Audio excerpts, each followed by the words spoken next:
ஒரு இளைஞன் தினமும் ஒரு பாட்டியிடம் ஆரஞ்சு பழங்களை வாங்குவார். பழங்களை எடை போட்டு வாங்கி பணம் கொடுத்த பின்பு அந்த பழங்களிலிருந்து ஒன்றை எடுத்து பிய்த்து வாயில் போட்டுவிட்டு அந்த பழம் மிகவும் புளிப்பாக உள்ளது என்று அந்த பாட்டியிடம் கொடுத்து சாப்பிட்டு பார்க்க சொல்லி புகார் செய்வார். உடனே பாட்டி ஒரு சுளையை வாயில் போட்டுவிட்டு, இல்லையப்பா நல்லா தானே இருக்கு என்பார். உடனே அந்த இளைஞர் எதுவும் பேசாமல் மீதி பழங்களை எடுத்துக்கொண்டு செல்வார். இதையெல்லாம் பார்த்து கொண்டிருந்த அவரின் மனைவி அவரிடம், ஏங்க பழங்கள் நல்லா இனிப்பாகத்தானே இருக்கு, ஏன் தினமும் இப்படி நல்லா இல்லைன்னு சொல்லி டிராமா போடுறீங்க என்று கேட்டார்.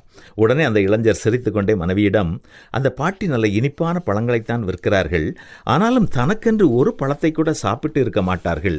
நான் இப்படி குறை கூறி கொடுப்பதால் தினமும் அந்த பாட்டி காசு இழப்பின்றி ஒரு பழத்தை சாப்பிடுகிறார்கள் என்றார். தினமும் நடக்கும் இந்த நாடகத்தை அருகிலிருந்து காய்கறி விற்கும் பெண் கவனித்துவிட்டு அந்த பாட்டியிடம், அந்த ஆள் தினமும் உன் பழங்களை குறை கூறுகிறான், இருந்தும் நீ ஏன் அவனுக்கு எடை அதிகமாக போட்டு பழங்களை கொடுக்கிறாய் என்று கேட்டார். உடனே அந்த பாட்டி புன்னகைத்துவிட்டு, அவன் என்னை தினமும் ஒரு பழத்தை சாப்பிட வைப்பதற்காகவே இப்படி குறை கூறுவது போல கூறி கொடுத்து சாப்பிட வைக்கிறான். இது எனக்கு தெரியாது என்று நினைக்கிறான். நான் எடை அதிகமாக பழங்களை போடுவதில்லை, மாறாக அவனுடைய அன்பில் என்னுடைய தராசு கொஞ்சம் சரிந்து விடுகிறது என்றார் அன்போடு. இப்படிப்பட்ட சின்ன சின்ன அன்பில்தான் இந்த உலகம் இன்னும் உயிர்ப்போடு இயங்கிக் கொண்டிருக்கிறது. இப்பொழுது விசுவாச, நம்பிக்கை, அன்பு இம்மூன்றும் நிலைத்திருக்கிறது. இவைகளில் அன்பே பெரியது என்றும் அன்பில்லாதவன் தேவனை அறியான் என்றும் பரிசுத்த வேதம் நமக்கு கற்றுக் கொடுக்கிறது. நாம் மற்றவர்கள் மீது கொண்டுள்ள அன்பை அளவிட முடியுமா? மற்றவர்களிடம் அன்பு காட்டுவோமா?